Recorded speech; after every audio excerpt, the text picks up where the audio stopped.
Some people have no friends, and almost immediately the world assumes something must be wrong.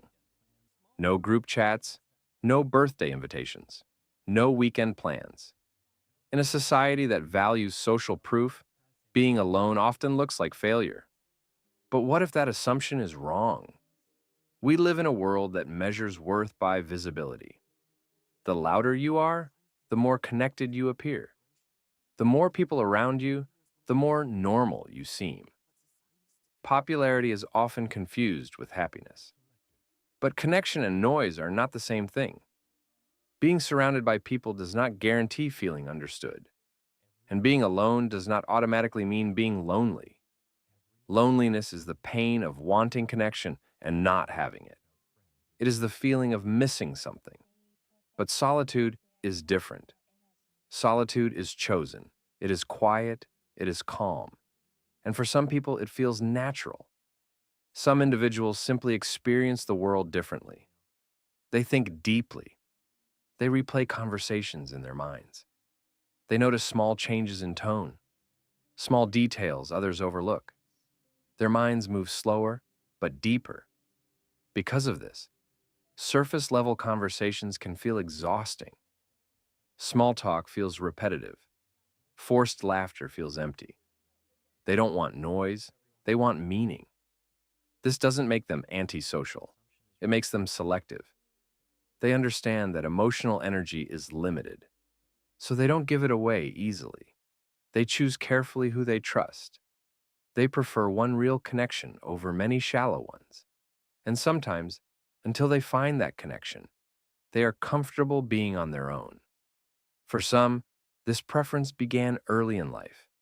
Maybe they felt different as children. Maybe they felt misunderstood.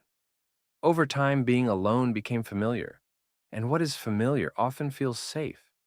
For others, it developed through experience, disappointment, broken trust, being let down. After enough emotional wounds, distance can feel safer than attachment, not because they hate people, but because they learn to protect themselves.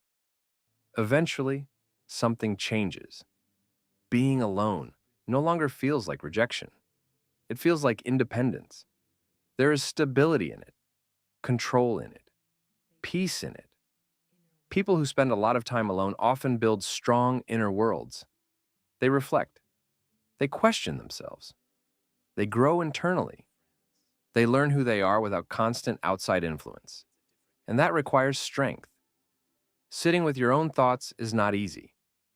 Facing silence without distraction is not easy. Many people avoid it. But those who are comfortable alone learn to live with themselves in a way others never do. Still, society often misunderstands them. It calls them shy, strange, cold. But maybe they are none of those things. Maybe they simply value depth over attention, meaning over popularity, peace over pressure. And when they finally accept this about themselves, the pressure to fit in begins to fade. They stop comparing. They stop chasing belonging because they realize something important. Belonging does not always come from being surrounded by others. Sometimes it comes from being comfortable within yourself. So maybe having no friends is not always a flaw. Maybe it is, for some people, a quiet form of strength. The real question isn't whether someone is alone. The real question is, are they lonely? Or are they simply at peace, standing on their own,